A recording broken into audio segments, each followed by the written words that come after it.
yang ditulis oleh seorang psikolog, teman-teman saudaraku sekalian. Seorang psikiater dari ranah kejiwaan.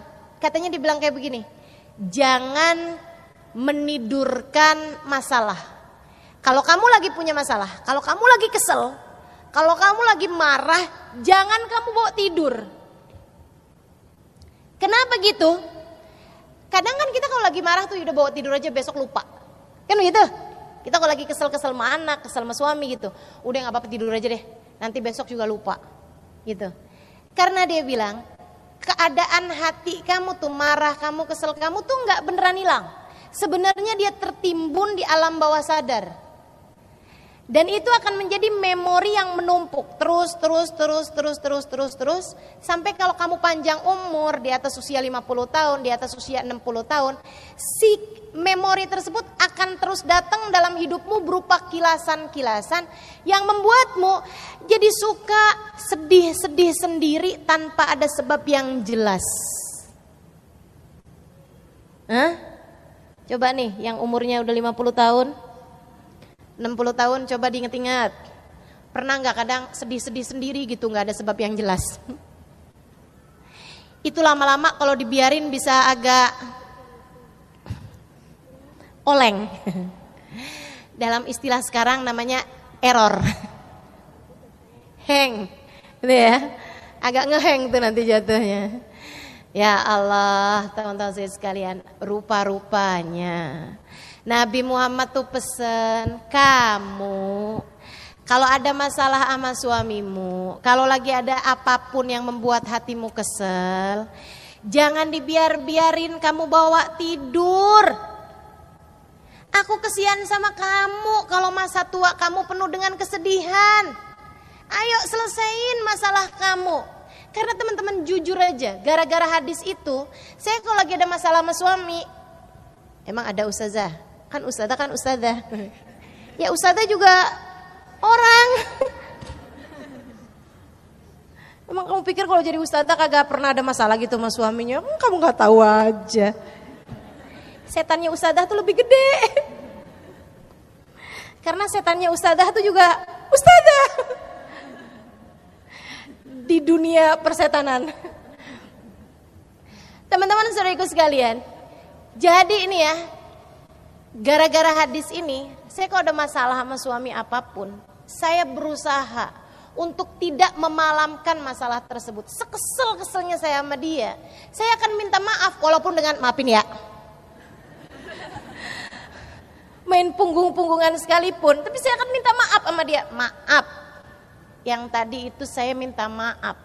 Bukan karena apa teman-teman saudariku sekalian, saya gak takut sama dia, saya takut sama malaikat. Melaknat saya sampai pagi hari, ya Allah. Saya takut sama Nabi Muhammad. Saya takut sama Allah. Saya takut saya mati malam itu. Gimana nasib saya di akhirat? Dilaknat sama seluruh malaikat sampai pagi menjelang. Oh gak mau saya. Jadi saya akan bilang maafin. Dan dia dengan gampangnya bilang, iya. Dari sini juga saya ngerti kenapa yang dibilangin sama Nabi, kamu umat saya perempuan, kalau ada masalah, jangan dibiarin kamu bawa tidur, sebab kamu akan dilaknat seluruh malaikat. Jadi kamu yang mesti punya inisiatif untuk minta maaf. Kenapa? Jalanin kamu bakal tahu.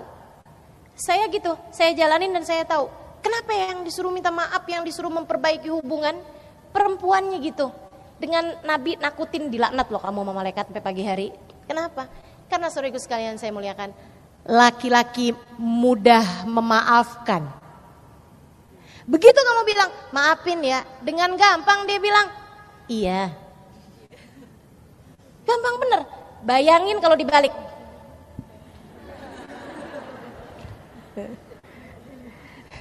Coba silakan bayangin kalau dibalik. Dia yang minta maaf. Kita udah enak mau tidur nih. Terus dia bilang, kejadian yang tadi itu, saya tuh sebenarnya maksudnya gak gitu. Maafin saya ya. Itu ngantuk semua bisa hilang loh. Makanya saya kan udah bilang juga apaan tuh. Iya, tapi kan saya udah nyesel sekarang, maafin ya. Enggak ada. Itu bisa panjang teman-teman saudaraku sekalian. Nabi sangat memahamimu. Nabi sangat memahamimu. Udah deh, enggak ada yang lebih paham tentang urusan kita daripada Nabi Muhammad SAW. Makanya kalau kamu mau nyerang Islam, bukan dari ajarannya, nggak bisa. Kenapa ya? Yang punya hak cerai itu cuman laki-laki. Kenapa nggak perempuan? Ya Allah, teman-teman.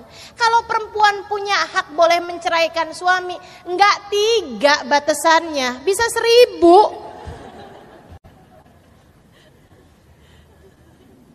Tiap kali kesel, aku ceraikan kamu.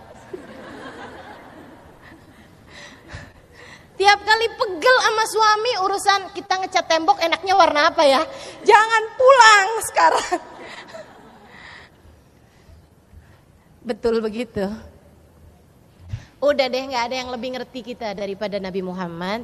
Karena semua yang disampaikan Nabi Muhammad sebagai ajaran datangnya dari Allah yang menciptakan, yang mendesain kita nih sebagai kaum perempuan. Udah percaya aja sama Nabi Muhammad. Dan dalam pengikutan terhadap Nabi Muhammad, di sanalah terdapat kebahagiaan hidupmu dunia dan akhirat. Masya Allah, Masya Allah. Perempuan yang dia tahu jalan cintanya kepada Allah dan Rasulnya, hatinya penuh cinta kepada sang baginda Nabi Muhammad alaihissalam. Dia tahu bagaimana harus memperlakukan suaminya. Dia tahu bagaimana harus memperlakukan anak-anaknya. Dia tahu bagaimana harus hormat kepada orang tuanya. Dia tahu bagaimana harus berbuat kepada siapapun. Karena jalan hidupnya penuh dengan cahaya. Dan cahaya itu bernama Muhammad. Jadi kalau kamu lagi bilang, hidup saya kok susah mulu. Karena kamu jauh dari Nabi Muhammad. Saya kok gak ngerti mesti berbuat apa. Karena kamu jauh dari Nabi Muhammad.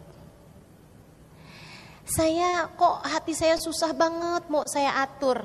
Karena kamu jauh dari Nabi Muhammad. Saya selalu dikuasai oleh ego dan emosi saya. Karena kamu kurang dekat sama Nabi Muhammad.